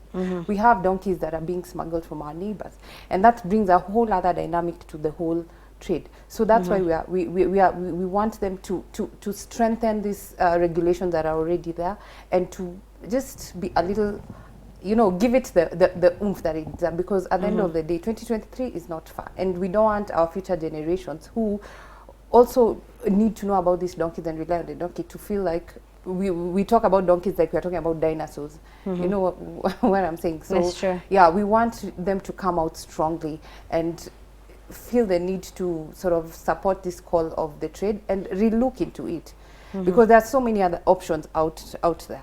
So it's something we just want to have a conversation and ensure that we don't deplete our livestock that is very crucial to the common mwananchi down there. Yes, yeah, the government also needs to ensure that there are reporting lines for communities who are losing their donkeys to things that are related to the trade, because so many people have lost their donkeys. Women are crying, children are crying, they can't go to school because their parents' donkeys have been stolen. And I know the government wants everybody to be happy. It's the role of the government to protect the property of mwananchi. So there needs to be, even the chiefs need to know if reports are made like that. The police need to come in and enforce those kinds of regulations, because CAP 316 is a law like any other law. Yeah, so that's what the government needs So what we're saying here is that we have a law, but it is not being enforced. Yes, okay. It is not being enforced to a level that is satisfactory to the taxpayer, to the person that the Kenyan government owes responsibility, because we owe them a duty of care. Yeah. Yeah. Yeah. Amazing. Now, I want to get very deep into statistics. How many donkeys are we losing per day? On average, we have 4 slaughterhouses. Yeah. That on average slaughter up to 1,000. These are the known slaughter that is going on of donkeys a day. And we know that our stocks are depleting. But there's also the other element of slaughter that is happening, not in the slaughterhouses. Because if you go down to the communities, you find reports of carcasses in the bushes. So these are not even accounted for. So possibly it could be more. So on average, what we have on count is on average 1,000 donkeys per day. And this is quite a huge number, considering the number of donkeys we have and how fast it's depleted. Yeah. Thank you so much. We'll be taking a short break. So viewers out there, we have come to realize that there is a problem from this trade. Now we'll be taking a short break, but remember, in the next segment, we're going to be having a special guest, and that is Sheikh Rathib, who is going to come and put things into the Islamic perspective. Is eating donkey meat halal? Well, he's going to answer all that. Remember, you can join in this conversation. Follow us on Twitter, Instagram, Facebook. Tell us what you think.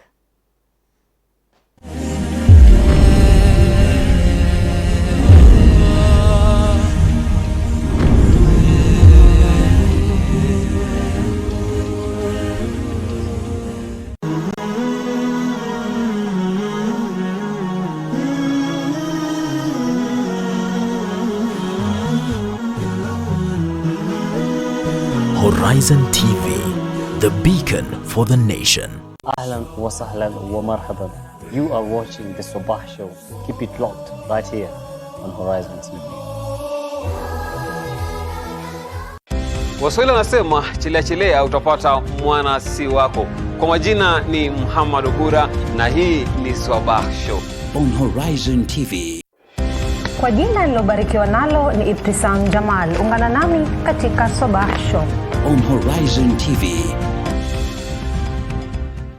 Na kwetu wanatambua kama Mariam Mwacharo.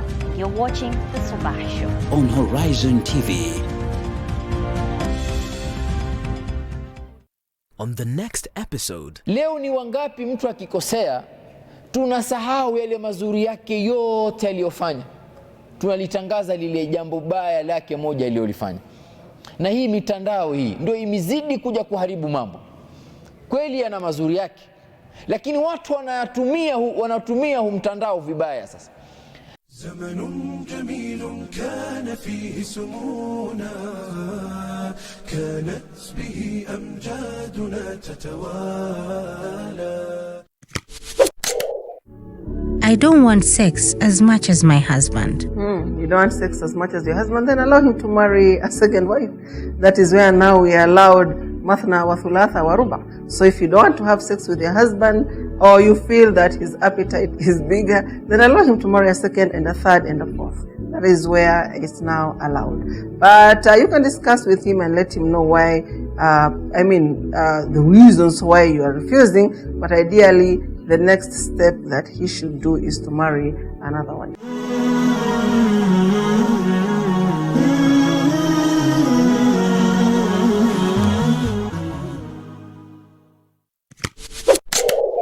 is investing money in different companies like Coca-Cola, Nestle, etc. for profit and loss, permissible or not? The one asking the question, brother or sister, I advise you not to invest in such companies. First and foremost, because by and large, these companies do invest and deal in haram. And it's not accepted to deal in a company that is dealing with haram. So my advice to you, and what the scholars, by and large, the mainstream of the scholars advises, it's not permissible for us to invest in such companies. And Allah subhanahu wa ta'ala knows best.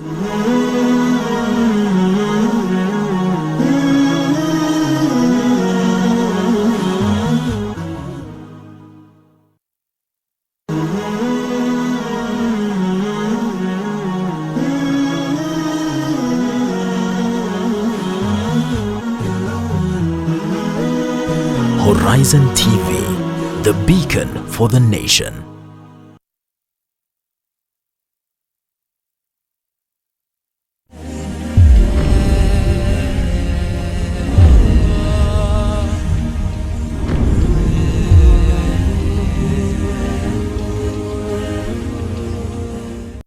Welcome back to the show. This is the Round Table with me, Aisha Khan. And today the topic of discussion is the endangered donkeys. There is a probability by the year 2023, we may not even have a single donkey if this slaughter rate continues. And before we continue with this conversation, of course, with my amazing panelist here, there is a short video lined up for you. Take a look.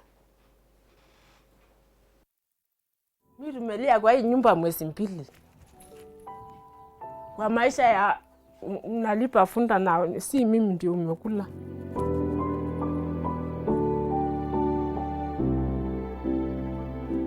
Na watoto yangu mmezoea mwaka 17. Hiyo funda ndio unalisha watoto yangu. Sasa unakaa hakuna chakula, hakuna maji. Na unalipa ingine. Sasa na hakuna pesa ya kulipa. Lakini hata hiyo mwizi kwa Mungu hii hawezi maliza maisha yake. Unakufa tu bila habari. Wacha tu mimi nalia kwa hii nyumba.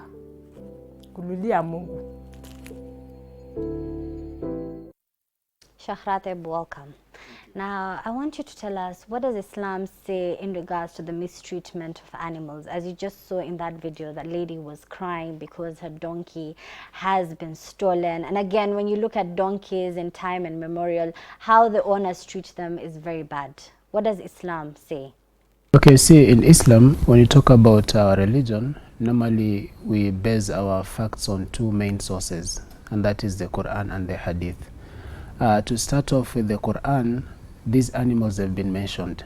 And the Prophet ﷺ, in so many narrations, like one of them, I can remember, once he mentioned about somebody who was so nice to a dog. And it so happened that this person, when he was walking in the desert, then he came across this dog which was thirsty. So the man felt passionate for this dog. He felt compassion. What he did, he went inside the well, brought some water and fed the dog with that water. And this man, out of that kindness, when he died, that man was taken to paradise. Contrary to this, a second lady, the Prophet again mentioned that there was this lady who was so mean to the cat. She had a cat as a pet in her house.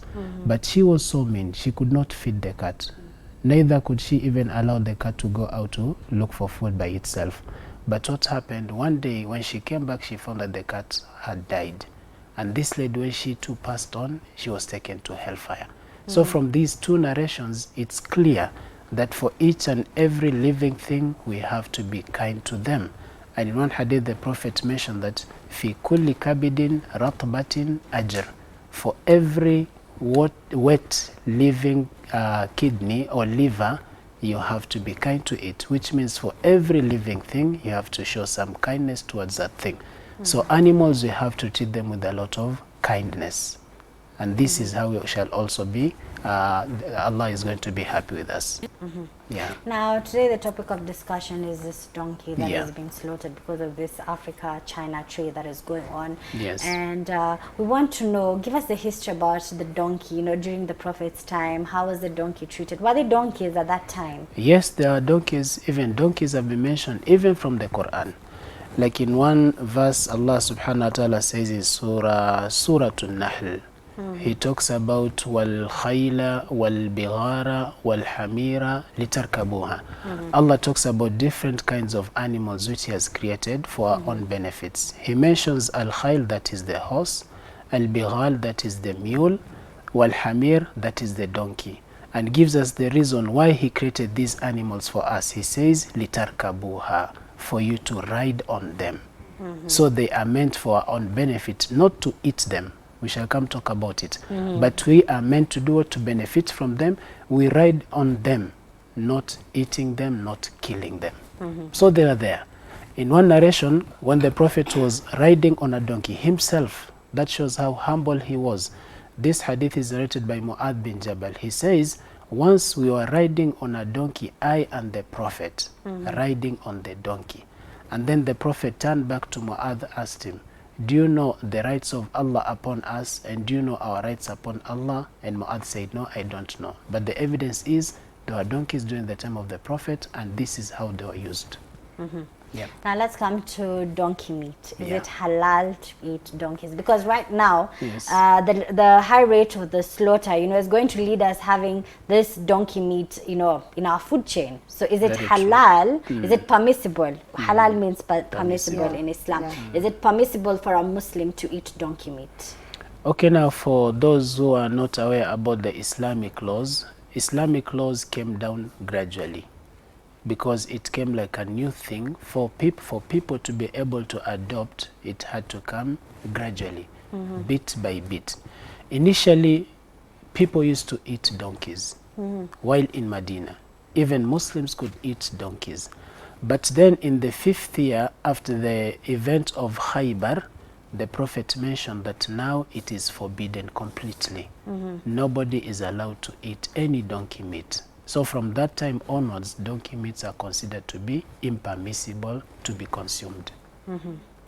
Okay, so do we have options in Islam when animal, today we are looking at how, this donkey is being slaughtered not because of the meat, but because of the hides that the Chinese are using to make a herbal medicine. You also look at our elephants, the tusks are being taken. So is it permissible in Islam to remove certain parts of the body parts of the animals? It's not permissible, because that is endangering those animals, their species. They are not meant to be killed. If they die natural death, it is okay. But the Prophet forbidden even killing the frogs. Why? Because we don't benefit from the frog. What is the need of killing them? The Islamic position is, are we allowed to benefit from these animals? The answer is no, we are not. Anything which is not permissible for us to consume, we are also not allowed to kill them. Even the dog, let alone the donkey. Now for the donkey, you see like the clip that we just saw earlier, there are people who their livelihood depend on it. So if you go killing it, then it's like you are transgressing upon those people. So it is not allowed. Thank you so much for that. Now I'll come to you, Clemencia. We're looking at, Brook, East Africa. The main focus is on the horses, the mules, and the donkeys. When did this need arise for us to start fighting for the donkeys? Because it is just a recent, uprising. It was never there. Yeah. In the lady who founded Brook is called Dorothy Brook. Okay. She was a wife of one of the war veterans. So after the World War, she traveled to Egypt, and she saw that the horses that had been used during that time were, some of them were in very bad condition, they were sick, they were abandoned. So she decided to write a letter, because she was somebody powerful, because now she was the wife of a veteran war person. She wrote a letter, and then they listened to him. She established the first hospital for animals in 1934. So because horses and donkeys and mules are in the same class, they're in the same family, they're called equines. So that's how Brook started. In Kenya, we started working in 2001, but the fight of the donkey hides trade has started recently in 2016, when we realized that we are slaughtering more donkeys than can be replenished. Yeah. Amazing. So right now, what are you working on, to ensure the safety of these donkeys of ours? Because we have already been told by 2023 we might not even have one single donkey. So what are we doing? Are we going to sit here and be reading newspapers every day, looking at the condition, you know, just getting worse? Or are we going to do something? Why hasn't even the government, you know, said anything regarding it ever since 2016? Well, we're now in 2019, and 4 years is just around the corner. Yeah. I think for Brooke, we are very clear in our position at this point, because we are seeing the threat that is ahead of us. So that's why we are calling for everyone who can listen to us. We are calling on the ban of donkey trade skin and the crackdown of cross-border smuggling of these donkeys from across the region, and also associated products, because this trade is done that is fueling the depletion of these stocks. Then again, as Brooke, our interventions are across very many different counties and communities where we work in. And we have, over time, since our interventions, worked with communities and just sensitized them and also empowered them with information on how to care for their donkeys.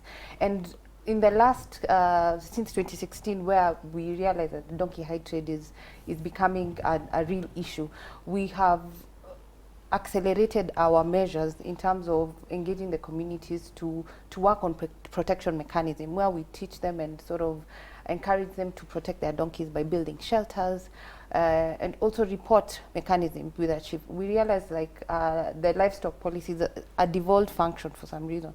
So we ask them to also be aggressive on their part with information. When a donkey is stolen, there are reports. And you find that the communities where we work in right now, the communities are alert. And now they know. They have their own small groups where they are able to, you know, engage each other when it comes to this threat. So now they're building shelters, they're protecting their donkeys, they're reporting stolen donkeys, and everyone is up alert, on the issue. Yeah, we also have other things that we are doing with other partners, and we have an upcoming conference in November 26th and 27th, and that is aimed at making everybody aware, because it's becoming a global issue.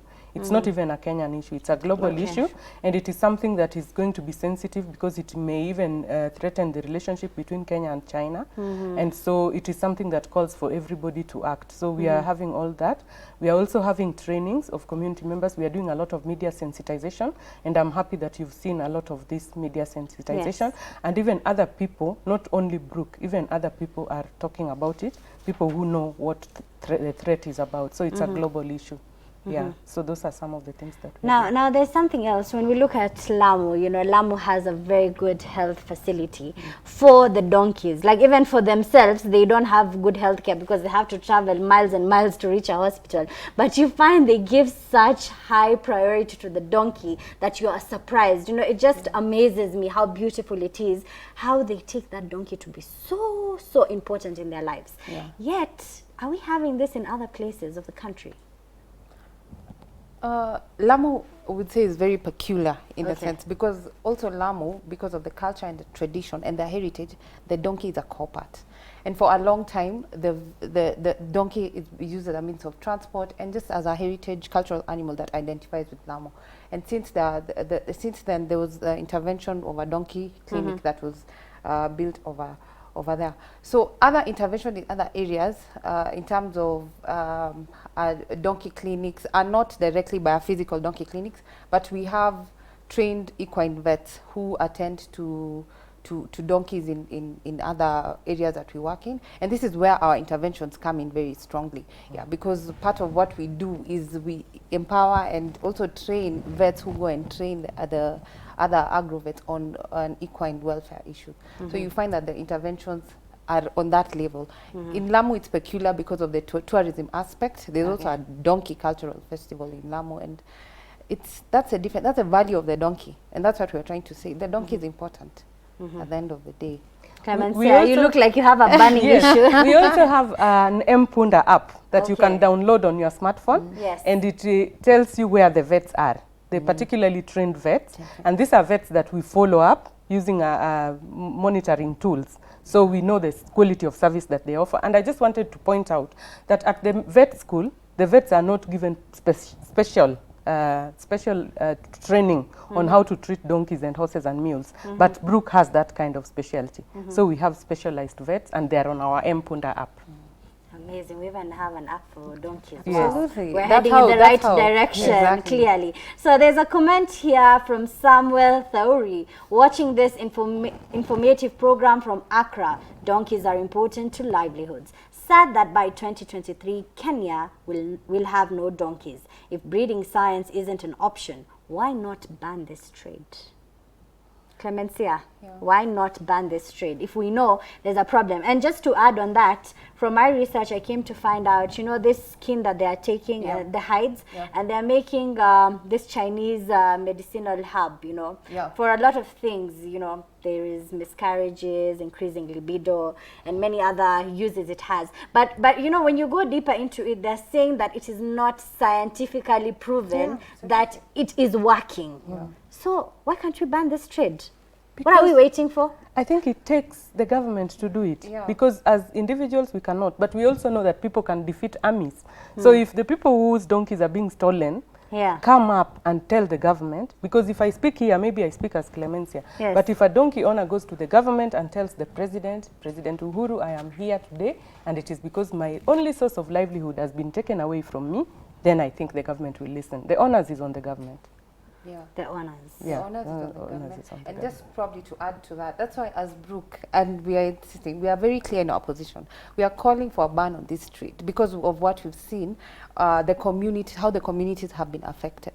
And that's why we are saying the government needs to come and sit on the table and see how this trade can be mitigated. We are calling on a ban for this skin trade and the associated products.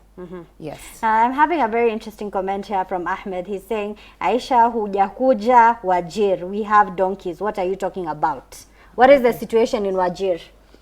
Wajir has quite a large number of donkeys because of course, the pastoral and arid lifestyle. So we had partners that were doing interventions over there, and Wajir is a key hotspot for us because it's near the areas where we have the cross-border triangle, as we call it. But are donkeys still there, or is there any smuggling that is going on? You know, the smuggling is going on, and for a common Mwananchi, they will think they are donkeys. Because but the number that is there now, I'm sure, is lower than it was before the trade started. And it will not take a long time, because we have already said the increase has been 54% just within a year. So it means those are the donkeys that they will go for. And it's interesting to note, Aisha, donkeys, Kenyan donkeys are very distinct. Donkeys from other places like South Sudan and Ethiopia are very distinct. So you find that the muzzle is the nose area of the donkey for donkeys that are not distinctively Kenyan, tend to be very white, very moldy, off-white. It's very clear. So you find that those donkeys are there, but you see the naked eye of a common Mwananchi may not realize this They is do not not know what is happening but inside it's being the doors. transported every other day. Thank you so much for that, Sheikh Ratib. The final parting shots. I think it's high time that people are made aware that this business should be banned because it is infringing to the rights of the common Mwananchi. So that would be my call. Okay, amazing. So we have come to the end of this roundtable where we discuss very thorny and pertinent issues in our society. We have come to realize, and this is my perspective, that it is our duty as a community to come, hold hands with each other and say, you know what, these are our donkeys. And I will leave you with a story from the Prophet, peace be upon him's time, where there was this prostitute who quenched the thirst of a dog, and that one act led her to paradise. Now, mtunze punda atakulinda. Now, I'd also like to acknowledge my crew, of course, my director of Tumbo and the rest of the team. Thank you so much. This, and of course, Saida Aboud, this program could not have been possible without you. I've been your host, Aisha Khan. Let's meet next week, same time, and of course, a different topic.